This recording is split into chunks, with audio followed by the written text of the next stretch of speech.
Welcome to Grow as We Grow. This is a Perk membership series where Perk members send in videos of their garden, tours of their garden. They also send in video questions. This is a great series to really be inspired and get ideas from other gardeners doing the same things that you're doing in your gardens. So I just kind of got over dealing with kind of burnout from the heat and all that kind of stuff. So my garden is getting back in shape. Spent a lot of time weeding, watering, giving everything a water-soluble fertilizer. And one of the things that I love about the garden is that if you kind of fade out in care, taking care of it, but then start giving care back to your garden, the plants really start responding. My tomatoes are coming back, beautiful green color. They just needed some water, some fertilizer. Now, one of the things that I've been doing and I've been able to keep up on is really continue to spray my tomato plants with a hydrogen peroxide spray. And Gail's going to talk about that briefly in her video too.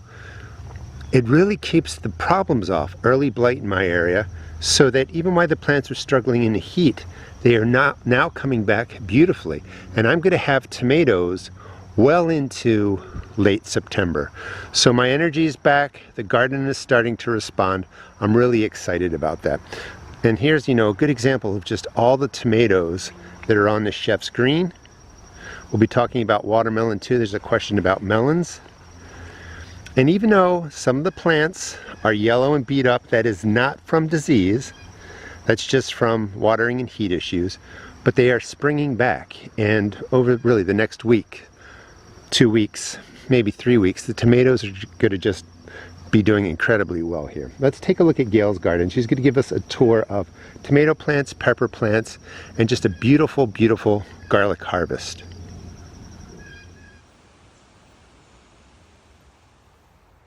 Hi everybody, this is Gail with Two Gals Vermont. I'd like to show you a few things in my garden that's going really well. I hope you enjoy it too. I'd like to show you my tomatoes, my peppers, and my garlic harvest. Here's my cherry tomatoes. This year I'm only growing two kinds of cherry tomatoes. I'm growing the Sun Gold. I only have 2 of those plants in. And as you can see, hopefully, they're loaded with cherry tomatoes. The other cherry tomato I'm growing is the black cherry, which I really, really enjoyed. And these are actually seeds from Gary's shop. And it's the 2nd year I've had them. And they're going really well too. You can see some bundles of tomatoes up there. They're really behind this year, especially since we've had cooler weather. But they're growing, this trellis is 8 feet tall, and they're growing well above that. I'm hopeful to get a harvest out of it, but I'm really happy with the way the plants are growing. The things that I've done differently this year and been very vigilant about is trimming and keeping the airflow from the bottom. As you can see, I also have my basil and also some marigolds down here. But I've kept the bottoms all trimmed. I'm keeping the plants in pretty good shape as far as airflow. And I've also continued to spray the hydrogen peroxide spray. And I have very little to no disease on these plants, which I'm really thrilled about. So if I can keep them healthy, I might be able to get some good tomatoes in the next 45 to 60 days. So these are my cherry tomatoes. Now we'll go over to my indeterminate tomatoes. These are my indeterminate tomatoes, and they are doing very well too. I kept the airflow going. I've kept them trimmed. I've kept them sprayed with preventative spray. This year I'm growing black crim, and even though the tomatoes are really small, I've got quite a few in here, no disease so far. I'm hoping there'll be enough time in the season for them to ripen. Lots of airflow, marigolds, basil. So I have 2 black crim. I have an Ace 55, and I have a couple Ruckers for the big slicing tomatoes. And here's some more of the black crim. They're looking really good. Hopefully we can get them ripened. But even if they don't ripen on the vine, I'm just really happy with the way that plants have performed this year and how I've taken care of them. So those are my tomatoes. Here's my pepper bed. We have several different kinds of peppers in here. Again, it's been very, very humid. Rained almost every single day. Today we have a little bit of sun, which is kind of nice. But my pepper plants are actually doing very well. I've been able to fend off disease. We have bell peppers in the back, early jalapenos, babucos, Anaheim chilies, shishitos. Shishitos are doing really well, and poblanos. So I'm really happy with how these plants are growing. They're healthy. I've kept them fertilized. I've kept them sprayed. And so far, so good. Hopefully there's enough season left to be able to get some good peppers out of there. Thinking about covering the bed with some plastic as it gets cooler. But they're not really liking the 40 degrees at night and 70 degrees in the day. But my pepper beds look pretty good. So that is a success, even if I don't get a big yield. This is my garlic harvest for this year. It was really, really good. I can't complain. I'm in the pole barn, so please don't look at the mess behind the garlic. But there's 4 different kinds of garlic here. Let's see if I can show you. Most of them are this size, which is pretty good. I'm really happy with that. I made this rack to put them all on. Couldn't get them quite all on there. But I have some more hanging up. So we have more garlic up here. So all in all, there's 115 bulbs of garlic. Several I can save for sure for seed garlic for the fall. So they've been curing for about a week. Have another 2 weeks to go. And then I'll be able to continue trimming them and putting them up for the winter. So those were the 3 things I wanted to show you today. I hope you enjoyed it. I wanted to show you some things that are going well rather than just rain and bugs and that kind of thing. So even if this is all the garden produces, which it won't be for the rest of the summer, I would consider this a success. And I've learned a lot this year and really paying attention to prevention, to trimming, and keeping up with spraying. So I hope you enjoyed it. I hope you have a great gardening day, and hopefully we'll see you at the next Grow As We Grow. Ciao. I really appreciate Gail's positive message and her just being able to appreciate what the garden is doing and giving to her. And I still think she's going to get a great harvest out of everything. These are my pepper plants. This is probably the best batch of peppers, so to speak, in my garden because I got to prepare all the soil in here. It's staying more moist, holding water better than the rest of my garden when the heat rolls in. And the plants are just flourishing from it. Consistent water, just beautiful, deep, dark green leaves. Coming around this way, I have some shishitos. I'm in the process of transitioning my garden over to the warm crops that are still going to be thriving and producing until I get my last frost, but also dropping in some of the cool weather crops. So I'll show you some of those. These are my shishitos. They're doing pretty well. All the yellowing again. Sometimes we start worrying, is that a disease? What's the problem? The problem was the gardener, that I just wasn't watering enough. Shishitos are loaded with peppers. I'm only going to plant 2, maybe 3 plants next year. Going to leave the center open. I had a shishito in there, but I did get rid of it. It was a little bit too beat up. Looks like something got to the root system. I also grew potatoes in here, and if you get close, Some of the potatoes have holes in them, like one right there, another one right there. And that's where, you know, some sort of worm or maggot crawled into them, ate, did their thing, and then they left. So it didn't destroy the peppers, and sometimes you can cut that out. I have a question for Mara. She has, she's growing turnips. They look great. However, she noticed that when she got closer to them and inspected them, really basically, they had holes in there, and it looked like something was chewing them. Her question is, what is that? So here's the video. I'll talk about that after we watch her video question. And again, if you are interested in Perk memberships, check out my YouTube channel, and you have opportunities to send in video questions and also send in videos of your garden. So when I answer the question, we'll watch the video, of course. I'm not always going to know what it is, but I'm going to talk about treatments and ways to manage it. Hi Gary, this is Mara from Central Indiana, Zone 6B. I had a question for you regarding my turnips. I just was harvesting them and thought they looked really good until I looked a little bit closer, and it looks like something has been getting to them, burrowing into them.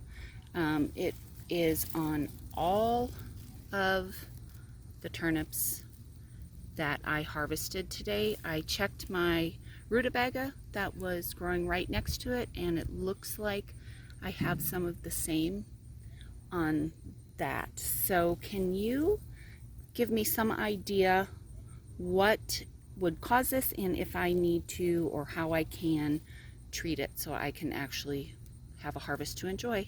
Thank you so much. Root crops can be a little bit of a challenge because we don't know kind of what's going on below the surface. So it is a good idea, you know, plant what you're going to eat, don't overplant. But throughout their growth, every once in a while, it's okay to pick one out, inspect the crop, inspect the root ball, in this case a turnip or whatever you're growing, and see what's going on. Maybe a cabbage maggot, you know, or just maggots from any kind of flying insect. They come in. This is my fall, you know, planting of turnips. Got them in a little bit early. Just on the side note, planting turnips from summer into fall, there's a lot of pressure of insects eating the leaves. So this is going to get a dust on there. Same thing with the turnips that you showed, Amara. I would lightly dust them with any insect dust, whatever one you want to use. Spinosad is a good one that's organic. Early on, you know, after maybe they look something like this, a light dusting. And what you're trying to do is control the laying of the eggs, the hatching on leaves, the hatching on top of the turnip that protrudes from the soil, and just kill off the problem. There's nothing you can do to kind of eradicate it so it doesn't come back. You have something that's flying around laying eggs. You can also probably just cut through wherever the damage is and still use the turnip, unless it really got inside and kind of, you know, just chewed up and rotted everything. What usually happens with turnips is they can get beat up a bit. If they're smaller, they're going to die off. You may notice some die off. If not, it's going to give up some of the turnip when they're larger, and you can let yours grow a little bit longer too. They're a great size, going to be sweet, going to be delicious, but you can also let them get bigger. But they're going to survive a lot of damage from root maggots, worms, etc.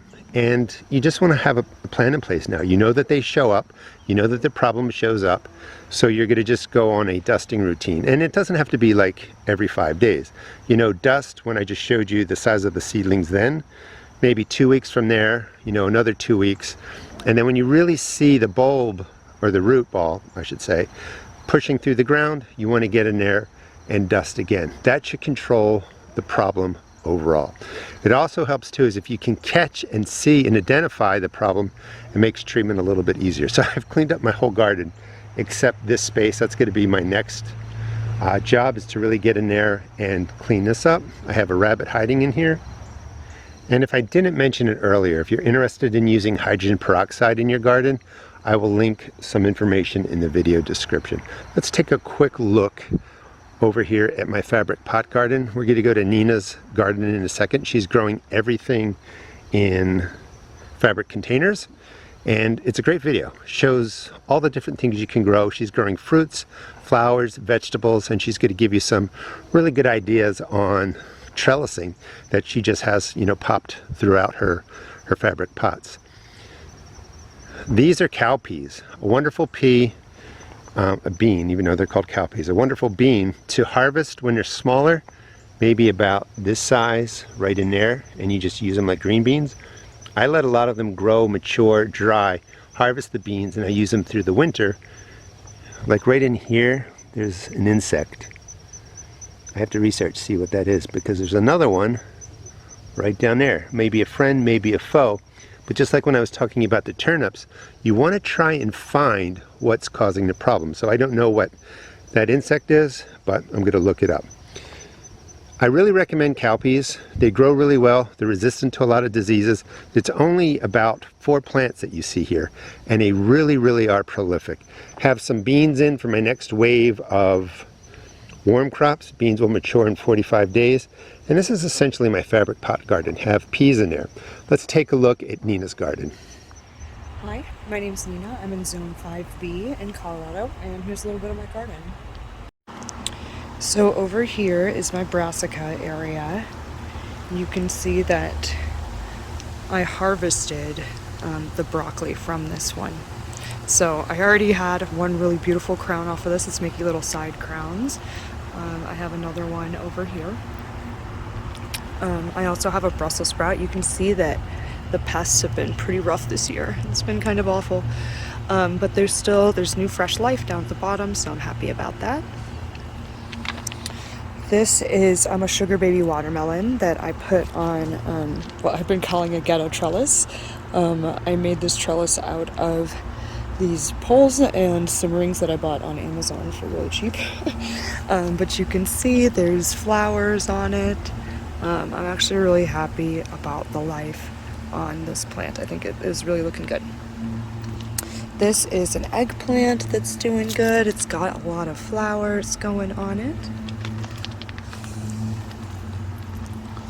Over here, I have what I call a cucumber row. I have 4 cucumber plants growing. This one is starting to go up the trellis, so I'm excited to see that. I also have some vining flowers that will go up with them. You can see the vining flower plant here. But overall, the cucumbers are looking good. There's a few little holes from pests, but looking good overall. Okay, over here I have some of my berry and fruit plants. So this is a baby peach tree that I grew from a seed. This is a blackberry bush that is growing nice and strong. It's got lots of new life on it. These are just flowers for pollinators. You can see even they've been chewed up a little bit. But looking good overall. I'm excited to have blackberries next year. This is a blueberry bush here, and it also is a blueberry bush here, so hopefully they can help each other to grow big and have good fruit next season. This is my strawberry bush. It really has been going crazy this year. I've been harvesting like crazy, but there are just so many strawberries in here. Like you can see how many are forming even down under here. It really has been proliferating and sending out runners and everything. This is a cherry tomato plant, one of my 4 tomato plants, and it's doing good. Has happy little tomatoes down on the bottom there. In this area, I just have more flowers for pollinators. This is a white rose bush that I received it as a plant. It was in a little pot from a store, like a grocery store, and I planted it outside. It's doing wonderful. This is a baby lemon tree. It's pretty cute. It looks like it's pretty happy too. And then just briefly, I wanted to show you, this is one of my rose bushes with just the most beautiful roses blooming. The roses on this bush are just gorgeous. Absolutely gorgeous. Okay, and then this is my main garden area. I made this platform out of closet shelves and some cinder blocks. I got the closet shelves at a thrift store for really cheap, so this was a great option so I wouldn't kill the grass underneath the plants.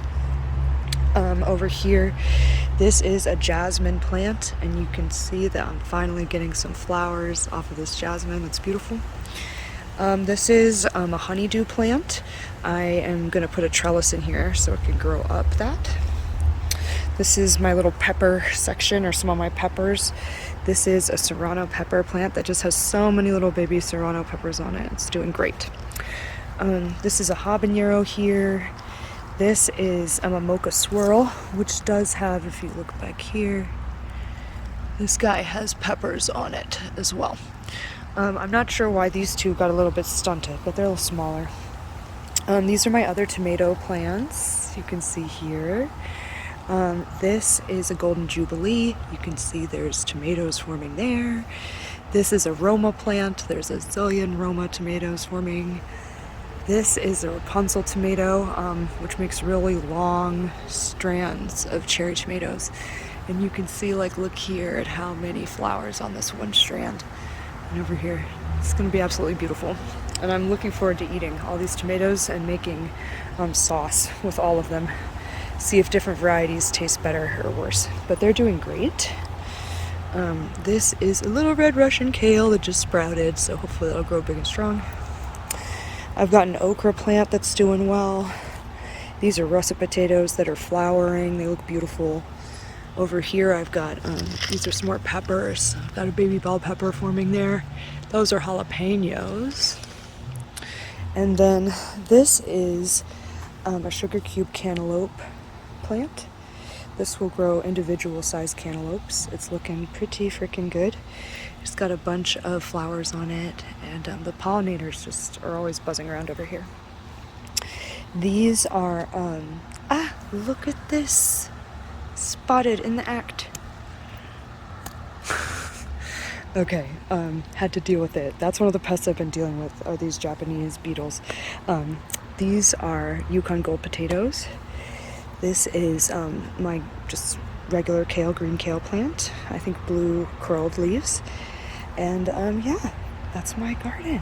It all is doing great, and I'm very happy about how this season has been going. Fabric pots are really a great way to grow. If maybe you're in a space that isn't yours, it's going to be temporary, because you can really pick them up. These are 10 and 20 gallon pots right down there. Sell these at my seed shop, linked in the video description. But you could literally pick them up, put them in your car, take them to a new location. You can grow in a bigger pot. You would have to empty out the soil, but it's, you know, a way to really start gardening, not spend a lot of money on raised beds. Maybe you don't have the best soil, but I really recommend container gardening, and I think Nina did a wonderful job just showing you everything that can grow in there. Have different cool crops in. What's doing best in here is my romaine lettuce, which I started back on August 4th. I think it's been 20 days. I'm going to start my romaine in here now in the summer, later summer, for the fall garden, because it doesn't bolt or get leggy, and I'm going to transplant it out of here. And that's a mix of beautiful grass and peas. I'll weed out the grasses, and I have all these trellises, well, these tomato cages that I'm not using, ready to be trellises for the peas. All right, let's take a walk over to this side of the garden. This is my crazy watermelon patch. I am growing melons all over the place, and cantaloupe, trying to just kind of get a sense of what they like, what they do. Again, watering is your best friend for watermelons, giving them a regular water-soluble feeding every 10 to 14 days once they get large. Got a beautiful crimson right there. One. Didn't even know I had that one. That one just popped up. Number 2. And over here are the originals. Here's the original starting point of the watermelon that you see everywhere. And tucked right in here are 2 melons that are ready to eat. They're starting to turn a little bit yellow. Perfect size. These are ready to go. Your watermelons, your pumpkins tend to get beat up as the season goes along. They're going to start dying out from the center out towards the other leaves. And that's one of the questions Rebecca has. She has a question about pumpkins and watermelon. So let me show you her questions and I'll answer them. Hey Gary, it's Rebecca down at Mountain View Gardens in Central Virginia. I have a question about my pumpkin plants, and if I have time, about one of my watermelon plants too. So these pumpkin leaves are really quite yellow, and I can't figure out why on this side of the plant. I did cut a vine borer out of that plant about 2.5 weeks ago. But on the other side of the pumpkin, most of these leaves coming out here are from the same plant, and they're greener and doing well. So I'm wondering, what's the difference, and is there anything I can do about it? And if I can just show you my watermelon. This is a crimson sweet, and as you can see, it's kind of growing all over the place. But here at its origin, it's got a lot of these yellowing leaves. However, it's growing, it's got fruit, and the growing points all look good. I did give that watermelon a drink of water-soluble fertilizer about maybe 2.5 weeks ago. So is there anything else I should do, or just kind of let it roll? This is my cantaloupe patch. Way too much vining for this space, and I put in too many plants. You can see a nice cantaloupe forming. I've been harvesting them out of here. Center where the plants originated, much more beat up, and these are really leaf hoppers on the underside that's causing damage. I just didn't feel like dusting and spraying all this. I'm going to be moving these out soon. There's 2 more cantaloupe. I'm still getting production, you know, even with the diseases, or in this case pests. There is a third of your eyes are good cantaloupe back there. I wanted to see, so just a side note, if nature would come in and intervene and send some good insect to wipe out the leaf hoppers, and they're not. You know, nature isn't responding. Maybe next year, I don't know how, you know, what timeline nature works on, but the timeline for my garden is quicker, you know, sooner than later. So I do really have to spray to control leaf hoppers. So it's a little bit of a myth that, you know, if you have a well-balanced garden, the good insects take care of the bad insects. That's true a lot of the times, but in this case, leaf hoppers are all over my garden in different places. So to answer your question about your pumpkin vine, Rebecca, I think that it was the vine borer damaged the vine's capacity in that area in some way to really transport nutrients to the rest of the plant. Cool thing about pumpkins is that you can bury that vine in different places along the length of the yellowing vine. Just put mounds of soil over it. It's going to root out there. It's not going to be a perfect root system, but it will help that vine survive. It'll put out roots. It'll be able to pull in nutrients.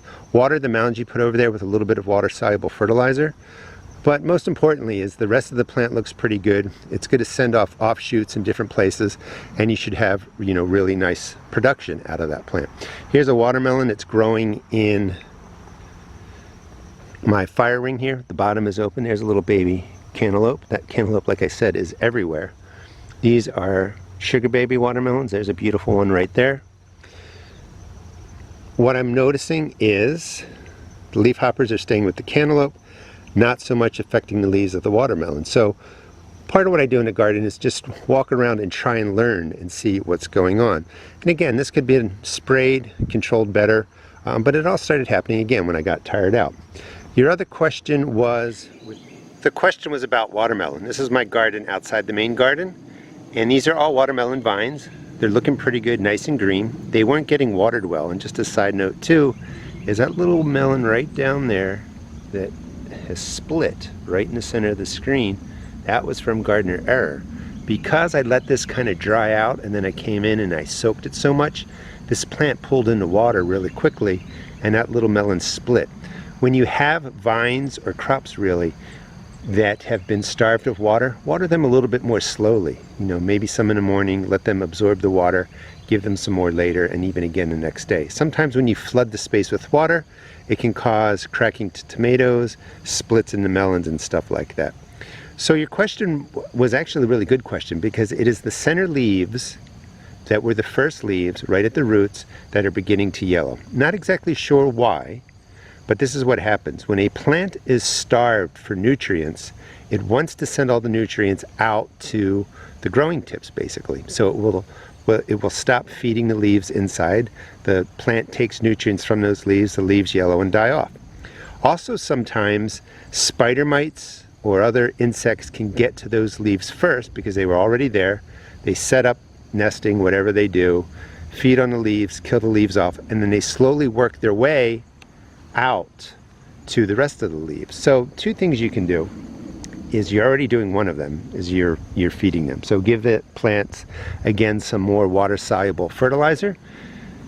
You could spray the undersides of those leaves. You could remove those leaves. There's no point in trying to have them come back. Get a magnifying glass, look under the leaves, look for spider mites. I think, you know, that may be the issue, but it just might be that the plant is sending nutrients to the rest of the vine to grow. Unlike pumpkins that you can put mounds of earth over the vines and they will root out, watermelons don't do that as easily. Different varieties will do that. I have more melons in here. You can see that there's some discoloration on the leaves. That was from watering too. And right in there, where the discoloring is in the center of the screen, that's where the newest or the oldest leaves are. So I think it's either nutritional, you're already covering that with feeding it while they're soluble fertilizer.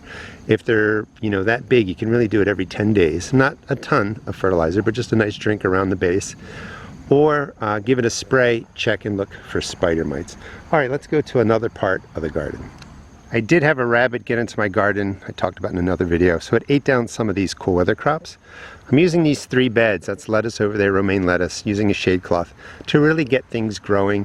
Put in some kales, collards, shadier area so that the sun from August doesn't beat them up, but I'm going to get cool weather crops sooner. What I love in the fall, when it gets colder, is I love making soups. Brent was brave enough to do a cooking video using the vegetables from his property. Really like the idea of using scraps, which he'll explain in a second, but he's going to show you how to make a chicken stock and a beef stock using the different ingredients you can pull out of your vegetable garden. Hi everyone, this is Brent. I'm happy to finally be on camera. Thank you for watching this video, and thank you, Gary, for your openness and willing to try new things. That's what we're going to do in this video. So I'm going to show how I make soup stock. The season is fruitful, and really happy to share what I'm doing with my harvest. Here, this was featured in the Grow As We Grow for the June post, and celery is still in here. I've harvested one here, but the remainder are looking so good. These stalks are looking great. So this is going to be one example that I harvest for you here. All I do is take some scissors and cut it just right at the base here. And it's really hard to do one-handed. I feel your pain, Gary, when you do it. All right, so here is my ingredients list, and you can see some pretty familiar items and then kind of a bunch of scraps that you would typically throw away, which is the whole point of this episode. So I've got some smaller carrots here, stuff that I'm not going to use for salads. I'm going to use the better ones, better looking ones for that, but these carry a ton of flavor. Same thing here with this onion, little small, so a little bit disappointing, but disappointments can turn into real delicious flavors. Same thing with these carrot tops here and these celery tops.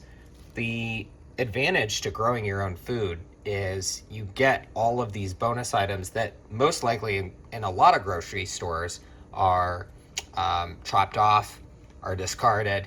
You don't even have the option of using them. Same thing with a little bit of green onion. And then of course we have the regular garlic.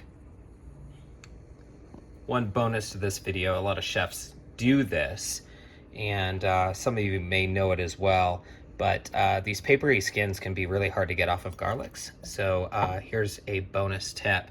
A lot of professional chefs, I'm gonna do this one-handed, but they will just tap it just like that. It doesn't. So what it does is it makes the papery skins loose, right? But it also renders your garlic a little bit. And so this is very much ready to go into the pot.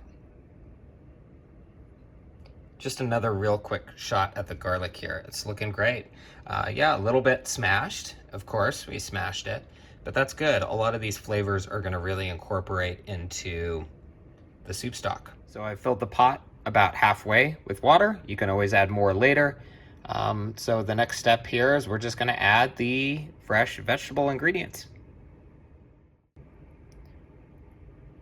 All right, so all the ingredients are added.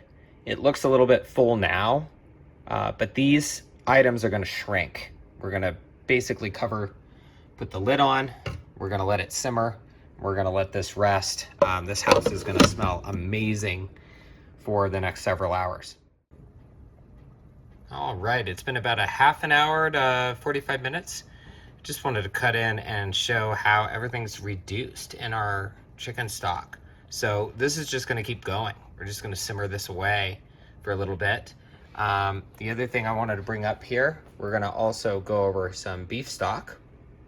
So here are my beef bones that I've layered on a sheet pan, and I have my oven set to 350 degrees. So we're gonna throw these in for about an hour here.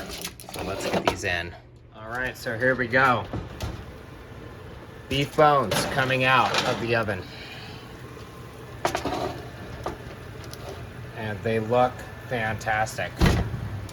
So here is my setup for the beef stock. I have all my ingredients here.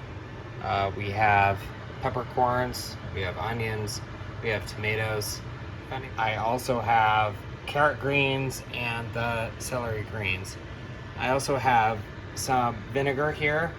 I heard that this helps extract more of the natural flavors of the beef bones. So I'm gonna do that.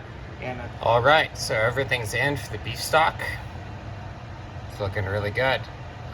All the ingredients right there. Just another movement to the chicken stock. Look at how well this is reduced. It's looking great, and it's just gonna keep going. Just cutting in, this is a day later, and I refrigerated the stocks that cooked for about 6 hours the night prior, and they look and smell fantastic. So we're gonna kind of work on them. You can see, especially with the beef stock, there's a little bit of a fat layer on top. Some people choose to remove those. I personally think it's flavor, so it's staying in my stock. I'm gonna show you how I prep these and get them finalized for freezing. So a couple of things. This is the chicken stock. This is the beef stock. I shredded some of the remaining chicken on the bones, and you can see it all right there. This smells delicious already. It's great. I'm not a big fan of straining. Now you can strain using this, kind of a simple colander like this, but I do it all by hand because one thing that I'm a big fan of, you see all those little remnants? I call them remnants in there. That's all flavor, and that'll freeze really well. That'll thicken up your soup. That gives natural flavor, like the fat and all of this stuff. I think it's all just super great. You can see some of the spices in there. Once you remove a majority of the stuff, this is great to keep.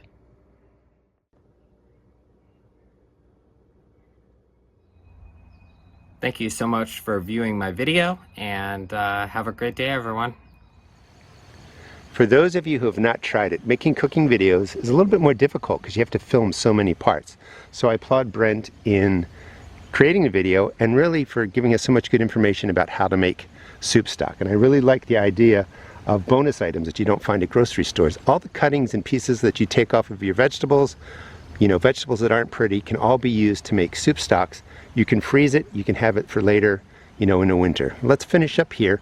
This is corn that went in, I think, mid-July. It's a 65-day corn. It's doing beautifully. So you can plant corn, look for varieties that are, you know, quicker to harvest, 65-day types. Plant them in the middle of June. They're going to be fine. And this is also a 65-day bush pumpkin. So you can put warm crops out in August, you know, if your frost date is later into October, beginning in November. But now it's really the time to start thinking about what's the next round of warm crops you want to put in that, you know, mature in a short period of time, and also thinking about your cool weather crop garden. If this is something you enjoy, check out Perk memberships and you'll be able to submit videos and video questions to the Grow As We Grow series. Thanks so much for watching. Please check out my seed shop at therustedgarden.com. And here's one more area. I told you I'm growing melons everywhere, really just experimenting, and they're doing well. Again, thanks so much for watching, and I really applaud the videos that are sent in because I really think it gives people ideas of what to do in their garden, and I think it really inspires gardeners to keep, you know, chugging along, especially when the heat of the summer kind of burns us out. Thanks for watching.